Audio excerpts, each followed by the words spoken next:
In the discussion of transnational organized crime converging with terrorism, Central America and South America provide really good examples of how incredibly developed this type of relationship has become over time. I think one of the differences between the current situation and the situation in the past 10 years, where we've always had drug trafficking and some terrorist elements roaming around the region, is that we're now in a place where we have multiple states acting in concert together in what I have begun to call criminalized states. And I think to understand what's happening in Latin America, you have to understand the concept of states using transnational organized crime and terrorist groups as instruments of state policy, which is fundamentally different from how we've traditionally viewed drug trafficking, where a drug trafficker may want a corrupt judge, he may want a immigration agent to let his product through, he may want local political power for protection, but criminal groups and terrorist groups are not generally interested in sitting in the presidential palace and making government policy.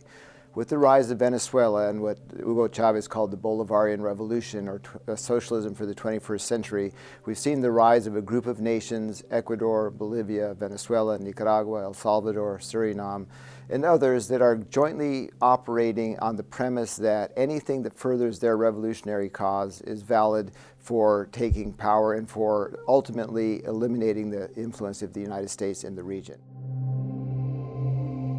We think that we're playing basketball and that Venezuela's behavior is like committing a foul in basketball when they're playing hockey. And we're playing on two different levels completely, and we have to understand that there's this fundamental divide between how the Westphalian states, Europe, the United States, Canada, and the democracies of Latin America and elsewhere view the world, and how other groups view the world, and their ability to justify or to use, in their minds, legitimately criminal elements to carry out their policies.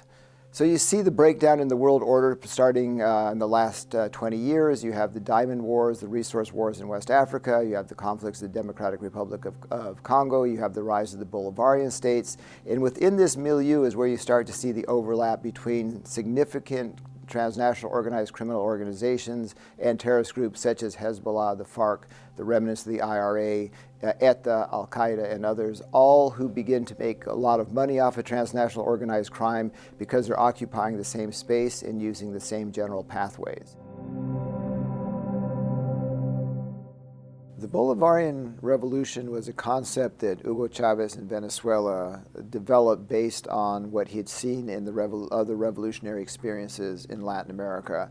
His idea on paper was to reunite what Bolivar had created, this Latin American liberator, Simón Bolívar, had created, which was a unity of Venezuela, Colombia, what is now Panama, Ecuador, Peru, and Bolivia into one giant nation. Bolívar managed this in the 19th century for about less than a decade before all the countries split apart. But Chavez had the idea that you could create this grand alliance of countries that could then become a counterpoint to U.S. influence in the region, and that he had the oil money and the ability to create this and bring this dream into reality. And so he began spending hundreds of millions of dollars on getting allies elected across the region. This includes Evo Morales in Bolivia, Rafael Correa in Ecuador, Daniel Ortega in Nicaragua, Salvador Sánchez Serén in El Salvador. To form this group, it wasn't a perfect replica of what Bolívar had in mind, but it was the idea was to become this mega country, or at least alliance, that could counterbalance the United States, and whose primary goal, as he articulated it and wrote about, was to eradicate U.S. influence from the region. One of the innovations of the Bolivarian Revolution was to marry the concept of 21st century socialism with radical Shia Islam from Iran and running through Hezbollah, which they viewed as natural allies. This alliance was built on the concept that the United States was the #1 enemy that they both shared, It's a natural alliance of what they viewed as revolutionary forces. If you recall, Iran constantly identifies itself as a revolution, as do the Sandinistas, as did Hugo Chavez. This concept was initially articulated by Carlos the Jackal, a famous terrorist now serving a life sentence in France, who wrote a book called Revolutionary Islam, which married the ideas that Shia Islam and the revolutionary movements of Latin America were fundamentally one and the same. He, being Venezuelan by birth, understood the Latin American element to it. And they developed this concept that they not only had the right to weapons of mass destruction to attack the United States and its allies, but they had the duty to develop that. And that out of this chaos would come a new world order in which the empire was defeated, which revolutionary forces would triumph, in which they would remake the world and create an entirely new world order that would benefit themselves and, of course, in their mind, the rest of the world. In addition to melding the concepts of radical Shia Islam with the socialism for the 21st century revolution, Chavez also embraced, and his allies, the thoughts of Valery Gerasimov, the Russian chairman of the Joint Chiefs of Staff, and his new doctrine, which posits that there can never be a state of peace between Russia and the outside world, particularly the United States, which means that you're either at military conflict or diplomatic conflict or trade conflict or cyber conflict or any combination of those at any time, because you cannot live in peace with a country like the United States that they view as constantly trying to expand into their backyard. And he posits that Russia needs to be in Latin America, to be in America's near abroad, because the United States and NATO is in Russia's near abroad, and therefore they're justified in seeking new bases, the military sales, and the training and the alliances they're building across Latin America as a counterpoint to what they view as what NATO and the United States have already done in their section of the world. The other element that the Bolivarian Revolution brought was the conceptualization that transnational organized crime was acceptable to the revolution as an instrument of state policy. So you see in every Bolivarian nation senior government officials involved in drug trafficking, many of them now indicted or tried in the United States. You see massive evidence from captured FARC documents and other sources of the embrace of the FARC by the Bolivarian movement writ large, not just Venezuela, and their criminal activities and handling their money, and multiple engagements with them as a fundamental cornerstone of the Bolivarian Revolution. You see them the FARC grow into a major cocaine exporter with the largest cartel in the world, and you see, as this criminalization spreads, you see other groups coming in to share in the criminal wealth, including Hezbollah, Iran, Russian organized crime, all coming out of this new world order that the Bolivarians are seeking to create in Latin America. To understand why this works the way it does, you have to understand that these groups have relationships that go back multiple decades. The FARC with the FMLN in El Salvador, the Sandinistas in Nicaragua, and the other revolutionary movements of Latin America have deep and abiding ties that go to a shared struggle. So if you see on the slide on the left, in the middle is Salvador Sanchez Seren, who is currently the president of El Salvador. He's flanked by the FARC High Command, Manuel Marulanda on his right, Jorge Briceño on the left. And on the right, you see Daniel Ortega having flown to the jungles of Colombia to offer a Medal of Honor to Manuel Marulanda, the historic leader of the FARC, to embrace him as a true revolutionary. And so when you understand that this relationship goes back multiple decades, it's easier to understand why this level of trust exists across this group. They fought together, they've married each other's families, and they've been in what they consider to be the true revolutionary struggle going back to the 1970s. There's a continuum, I would argue, of criminalized states that go from states that are weak to states that tolerate organized crime to states that are controlled or allied directly with organized crime. And I think that that is what we're looking at in the Bolivarian Revolution in Latin America, is a series of states operating in concert together to carry out a criminal enterprise with different transnational organized criminal groups, and for the benefit of certain terrorist groups, particularly the FARC and Hezbollah. We often view the criminal enterprise as a linear enterprise where goods flow from one place to another and where then money perhaps flows back. And when in reality it's a circular flow where you have multiple actors that move the product and move the money and get back into the financial system. And it's a continual sort of washing machine rather than parallel lines going back and forth.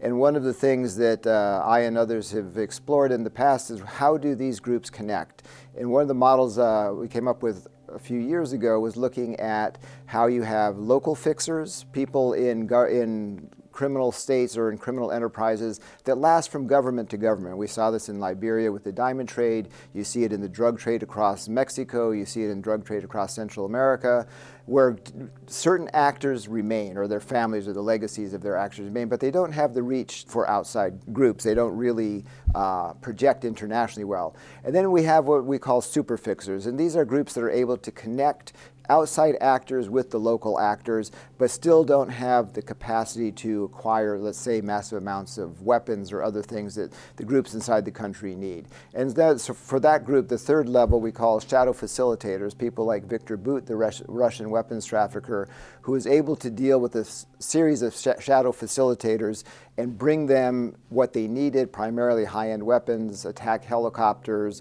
advanced explosives. In his case, it was revolved around weapons. But when you attack these groups, the shadow facilitators, then you're able to cripple multiple criminal enterprises and terrorist groups in one blow rather than focusing on the weaker and smaller nodes downstream from where these groups are. So what is it about the rise of the Bolivarian Revolution that has fundamentally transformed this relationship between transnational organized crime, states, and terrorist groups in Latin America? We have the rise of Hugo Chavez, elected in 1998 in Venezuela, with a very explicit doctrine of creating socialism for the 21st century. And as he developed over time between 1998 and 2002, he became more and more convinced that the United States was the primary enemy of humanity and of the Bolivarian Revolution. Traditional democracy we would call Jeffersonian democracy, one person, one vote, alternates in power, rule of law, was not applicable to Latin America, and he came up with the concept of participatory democracy, in which the revolution leads the people, the president is the leader of the revolution. Therefore, if you are against the president, you're against the revolution, and you can be punished for that. You have the justification for shutting down a free and independent media because they're critical of the revolution. You criminalize the political opposition. You rewrite the rules of law to favor you so you can stay in power in perpetuity because that's what the revolution needs, etc. So into this mix, you see one of the major problem areas that's a security concern for the United States now, which is the northern triangle of Central America, where the Bolivarians have been very active, where they have been able to utilize billions of dollars that have flown from the FARC and Venezuela into their coffers and then back to the different revolutionary movements in Latin America. But if you follow the northern triangle, you know it's one of the most violent places in the world. And one of the questions has been, what is driving this violence? And I think there are multiple factors that tie into the criminal structures and the terrorist structures in Latin America that sort of come into focus in Central America and the northern triangle, which is El Salvador, Guatemala, and Honduras, the three of the five highest homicide rates in the world per capita. You see the beginning, you see the revolution spreading to the region, and with that comes the criminalization, the desire of these governments to stay in drug trafficking, and the explosion of violence that moves forward from multiple different fronts, including gangs, as we'll talk about. So in Central America, you have two countries that use the US dollar as their official currency, El Salvador and Panama, as well as Ecuador in South America.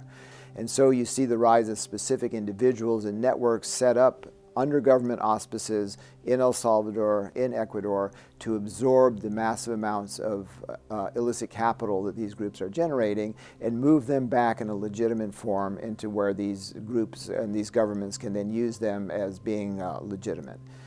And one of the favorite ways they like to do this, and this is one of the huge advantages of having a state that is complicit in criminal activity, is getting the state to simply declare the massive projects worth hundreds of millions of dollars or billions of dollars, which are never ultimately completed and they're never intended to be completed. And it's a pattern you can see across the region. They set up airlines that never fly. They set up cell phones that provide no service. They set up food factories that produce no food.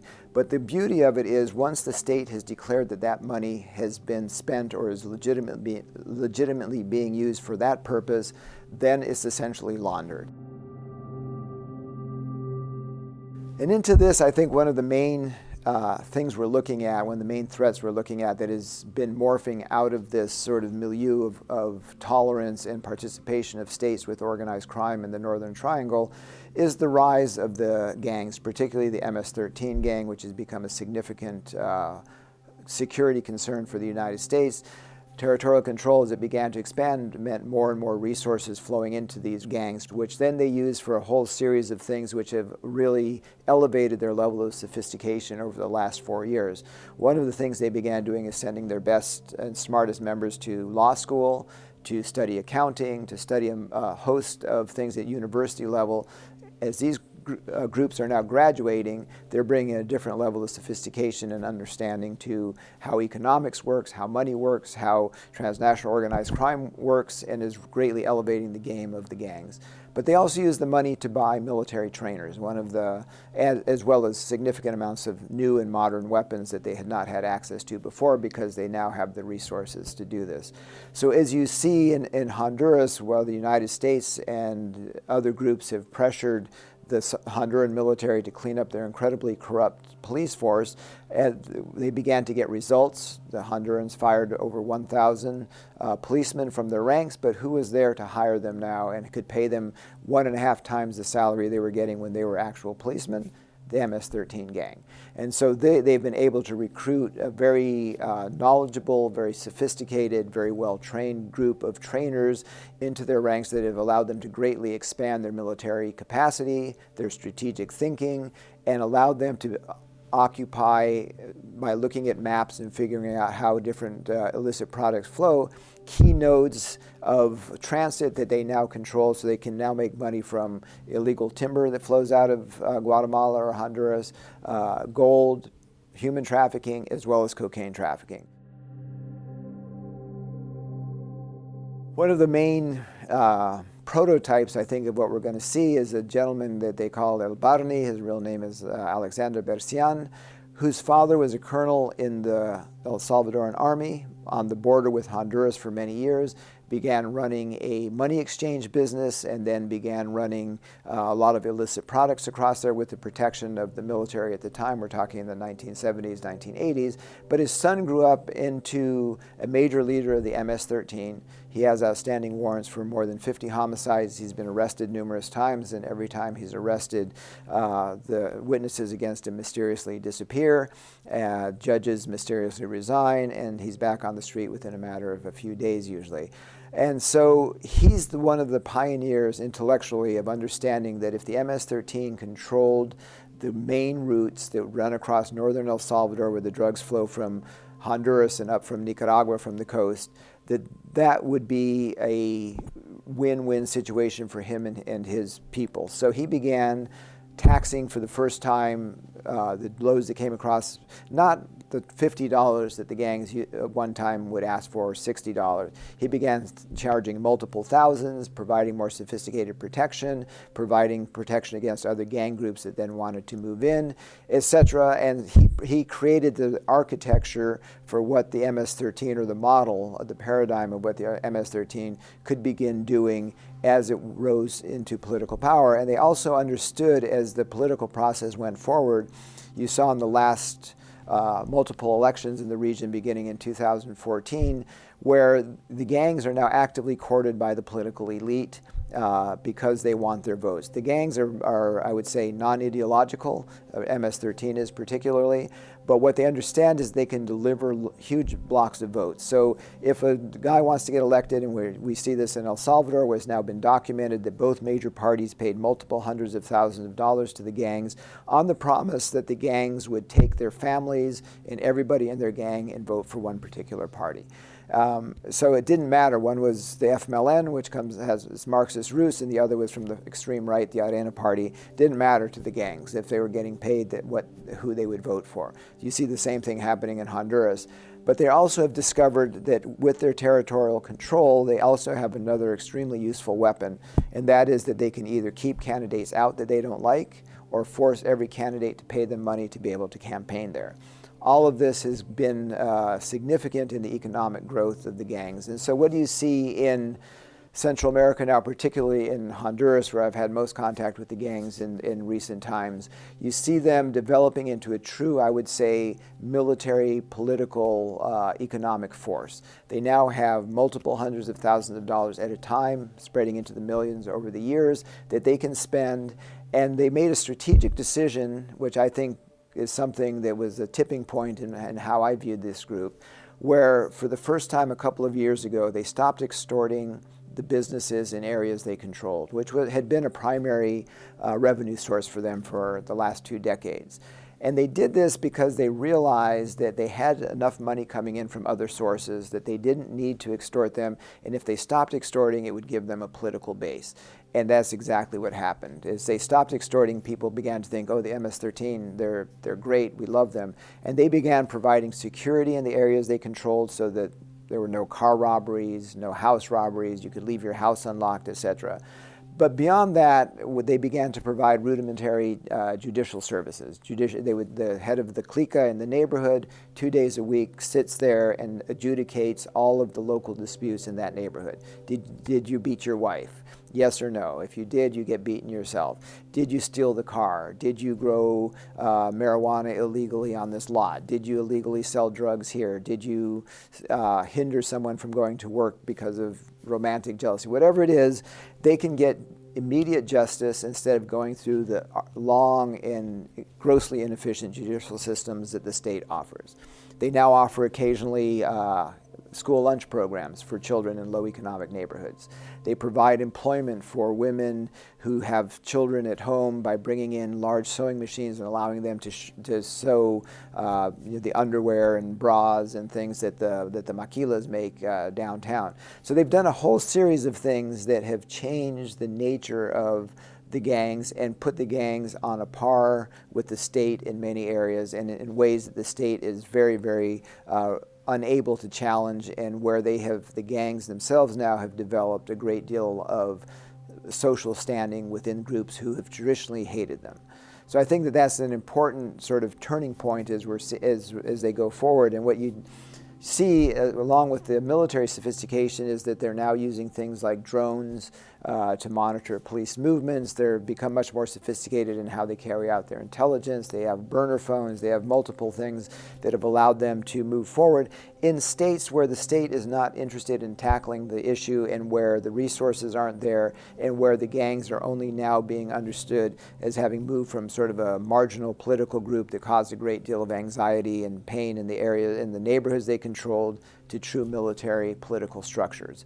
And so I think that this, in the context of the states as they move forward in their own internal criminalization, presents an enormous challenge to us, and we have not seen any policy solutions that have worked at all. And so you see across the region the economic stagnation, essentially. El Salvador creates virtually no private sector jobs every year. Honduras and Guatemala are in the same situation.